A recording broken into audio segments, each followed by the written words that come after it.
Okay, so it seems like recently we have a little bit of an update on the Vshojo situation, kind of, and it's to do with Matara Kan essentially talking about her experiences with it. Sorry. And if you guys don't know, recently we covered ironmouse talking about Vshojo a little bit more, and some of the bad experiences that she also had there, that she kind of opened up a little bit about, which was pretty surprising considering that, you know, I'm pretty sure there's a lot of legal stuff involved. So, you know, a lot of us expected her not really to talk about it, at least for a little bit. But yeah, she was kind of opening up about it over on stream lately, which we covered in the last video if you guys want to go and see that. But it seems that Matara has also kind of, you know, discussed a couple of things that have been happening. Obviously not mentioning about Vshojo too much. But again, it seems, yeah, like a lot of people have been kind of, I guess, making some, you know, comparisons, making some kind of references and things. And yeah, this comes from this clip here, which is another confirmation that there was a bit of a split between Vshojo, where many of them believed management over the others,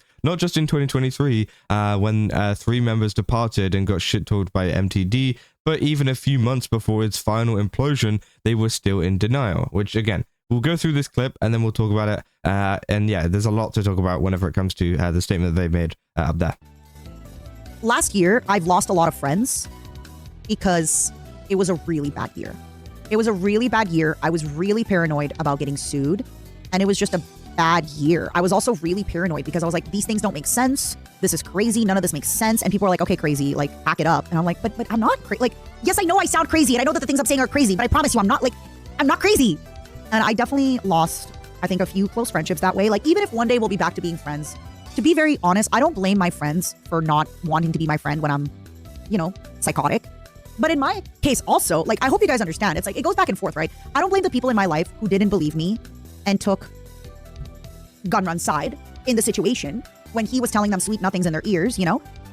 But I also am aware that, like, in my case, I don't want to be someone's friend again. If, like, you didn't give me the benefit of the doubt. You didn't trust me. You didn't listen to me. Like, it's this weird gray area. So I also don't blame people that, like, you know, didn't want to be part of my life during that thing. And like, do you want to be friends with somebody that's like paranoid of getting sued, that's like complaining, that's like, ooh, my big problems, I'm scared, I got fired, I get it. So I also, like, it's nobody's job or responsibility to tell me about stuff. I could have been a better friend, I could have reached out more, I could have been there more, but I do this thing when bad things happen that I isolate and I close off, and yeah, I did that. Yeah, it's not their fault and it's not my fault. That's kind of how I feel, Sabers, where I know that it's not my friend's responsibility to be there for me at my lowest. There's therapy and there's taking care of myself. I also wasn't amazing. I was drinking a lot, you guys. I was crying, like, even, and like, I love Junie to death, but even at one point, I was drinking a lot and I was talking to Junie, and the next day Junie was like, hey, Matara, I love you so much, and like, I'm here for you if you want to talk about it. But just so you know, yesterday, like, it was a little overwhelming. Like, I think next time, you know, you should think about talking to other people about this. And I went back to therapy.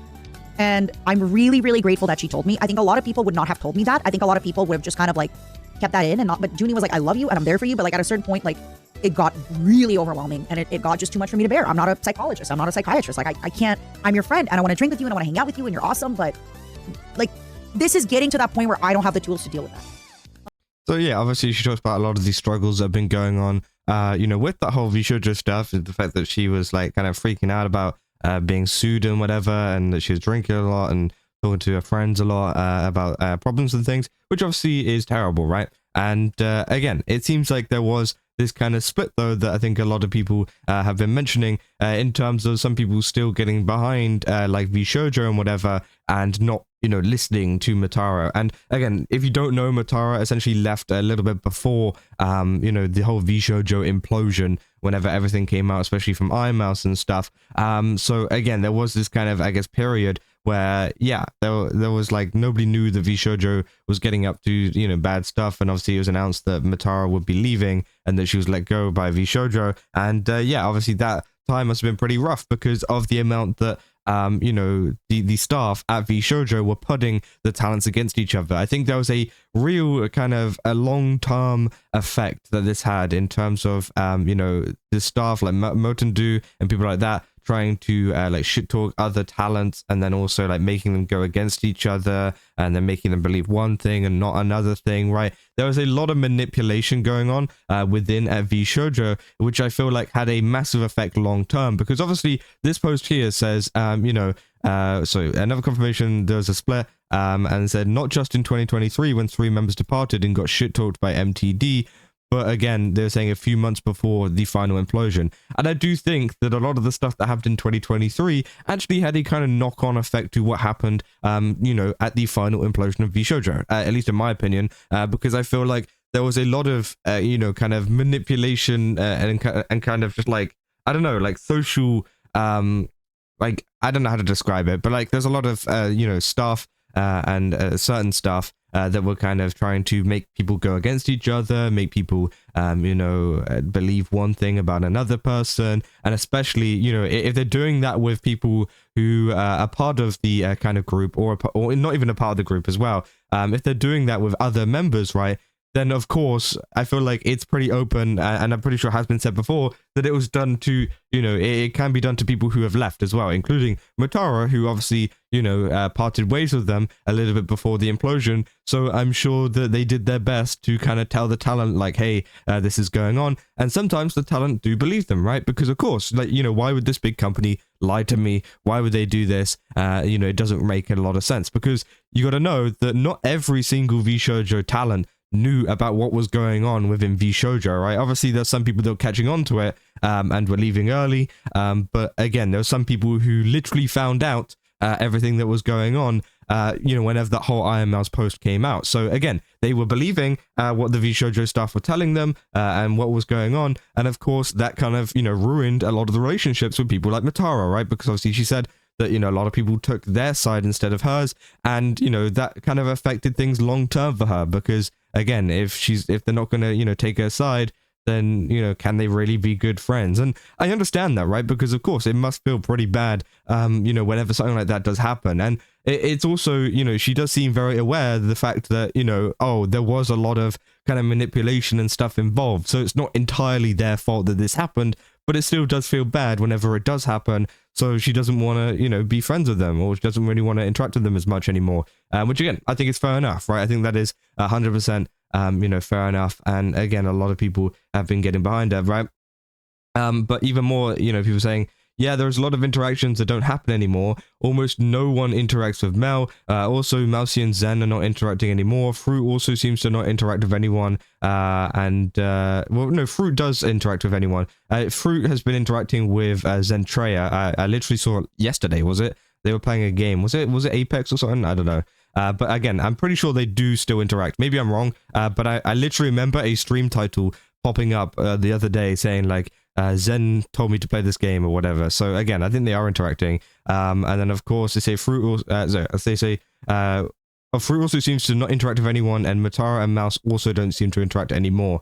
Which yeah, obviously does seem to be the case, but also there is a lot of like speculation behind this and stuff, right? Because sometimes people just grow apart. It might not necessarily be like terrible kind of relationships between like ironmouse and Matara, right? As you said, maybe there was a whole like siding thing going on, and it was just something that doesn't really sit right with her anymore, despite knowing there's a lot of manipulation and stuff going on, and it's just best to kind of leave it apart, right? And I think that's sometimes the case, right? It doesn't always have to be like I hate this person and this person hates me, right? It can also be just like we're not going to interact, right? And it's probably better that way, and that's fine, right? I think that's also fine. And I think a lot of people do like to kind of talk about it in absolutes, like this person hates this person. It's not necessarily the case. It's just they're not interacting, right? And for whatever reason that may be. So it's probably for the best. And said why? Said I think it was due to the Ari situation. Said well, Zen, Fruit, and Giga interacting collab.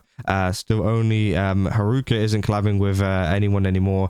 Zen had a last collab with Fruit yesterday. Yeah.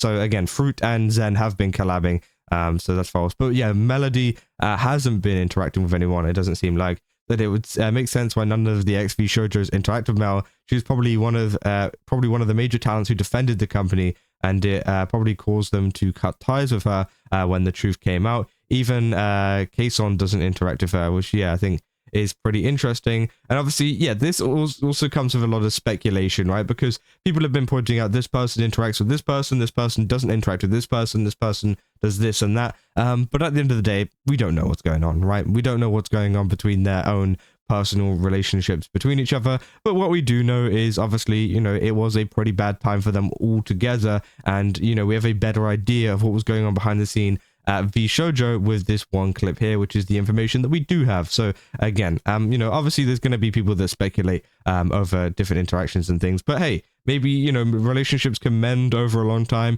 For some, you know, for some people, it might just be they don't want to interact with many people, especially after the Vshojo stuff, right? Because of course it can cause a lot of issues. So, you know, that's probably why some people are avoiding collaborations and things, not just with Vshojo members, but with people in general, right? Because they're still pretty hurt by what has gone on with the whole Vshojo situation. But I mean, apart from that, though, I think it is pretty interesting to look at, and it just really shows you the culture behind Vshojo and what was going on over there. But yeah, that's about all I got for this video. If you guys did enjoy it, don't forget to leave a like and subscribe. Also, go to GameSubs, use my code Kaza, get 10% off. Again, they've got a ton of really cool stuff over there. Definitely recommend checking it out. And yeah, I'll see you guys in the next one. That's all. See ya.